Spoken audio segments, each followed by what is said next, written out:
I like the concept of a pure sports car, something with no weight, no frills like aircon, nothing to get in the way of a pure drive. The Mark IV MX-5 is a fantastic car in its own right, light, quick and fun, so why change the formula? There was a folding metal hardtop version of the Mark III MX-5 and it was pretty good, but now it's the turn of the Mark IV. Meet the RF, or retractable fastback for naming fans, and guess what its party piece is? It's got a folding metal roof. But will that folding metal roof ruin the purity of the MX-5? On paper, there's evidence to suggest it might, because there's a bit more weight on board, 40 to 45 kilos depending on spec. The 2 litres, 158 brake horsepower and 148 pound-foot have more to move. As such, the 0 to 62 time is a brisk 7.4 seconds, and it goes up to 134 miles an hour. Now that folding metal roof does mean the car has a higher centre of gravity, which is not ideal for the drive, physics people will know. However, Mazda's fiddled with the suspension and the dampers and even the chassis to make sure that it drives as close to the soft top as possible. Other than that, everything's the same, apart from a switch in here which raises and lowers the roof. More weight, fiddled with springs and no more power than before. It kind of sounds like the right direction, but what about this purity stuff?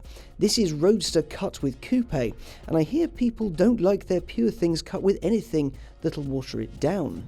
With the roof up, this thing looks good. Actually, sod it, with the roof down as well, this MX-5 looks good. I mean, sod purity for a minute and all that nonsense. This thing is actually really good looking. I really like the look of it. There is one teeny tiny problem with it though. The roof doesn't take long to go up and down, about 13 seconds, and it's quite balletic when it does so. However, you can only do it at speeds up to 6 miles an hour. Dizzying speeds for the Victorian era perhaps, but not so much for, say, 2017 that we're in now. I mean, other cars can do it at 30 miles an hour? Why can't this? I don't understand. It's a car park trick at best. Anyway, it's heavier, has a pretty but awkward roof and no more power than the cheaper ragtop. It doesn't get any more or any less boot space either, so you're best like travelling light and probably being naked a lot. There are mod cons like aircon and heated seats and sat-nav, should you want them. And you can have leather seats.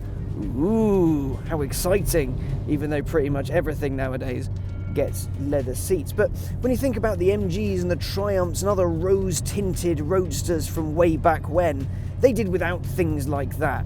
They were lightweight and had fun handling characteristics and tiny little engines. But when you think about them a little harder, they were almost constantly broken, they were about as safe in a crash as filleting a ceiling fan, and they were really slow because they had tiny engines. So, you know what? The good old days weren't actually that good old, were they? And the MX-5 is an homage to the British Roadster of old, designed to bring back memories of the motors that your dad used to fettle in the garage on a Saturday afternoon. That, for some, is pure motoring. So with all this talk of purity and what have you, is the retractable fastback, which by the way is a stupid name, any good to drive? Well, let's start with the bad. Now, hopefully, producer Charlie will cut to the many moments of me screaming at the sat-nav. Shut the f*** up! Why are you telling me to stay in a straight line? I hate you. I hate you. I hate you so much. Why won't it stop? It's so frustrating. Every time you need it to tell you something, for example, which exit to take a roundabout or whether to turn left and right, it remains stoic and silent. Yet every time it wants you to drive in a straight line, it will tell you to drive in a straight line. I don't understand it. The UI, the rest of it, the resolution of the screen isn't very good, but it works. It's a bit kind of own brand, but it works. But this sat-nav is so infuriating. So what else is bad about this? Well, it's an MX-5, which means it's tiny inside. There's not room for much at all. The boot space, though, is the same in this as it is in the soft top. They've managed to origami that roof into something pretty special, a very tight space.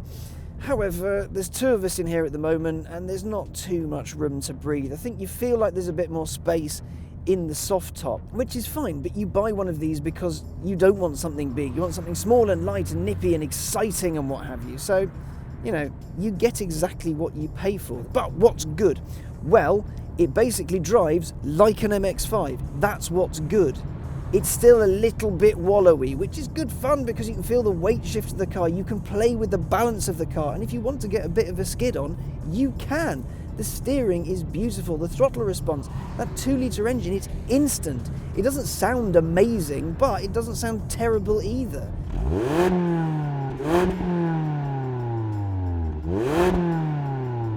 This is a car that you can have fun in at pretty much any speed. 30 miles an hour, it still feels great. I mean, yeah, it's not pushing the limits of grip or anything like that, but the controls are very tactile. The brakes on this are pretty good, though I wouldn't want to track them. And that manual gearbox, an MX-5's gearbox, is always good fun. The clutch is light. The gear movement itself, it's short, it's sharp, it's direct, but it still feels rewarding. It's just fantastic fun. More than anything else, this is about fun. You can use it every day. You know it's not going to break because Mazdas just don't.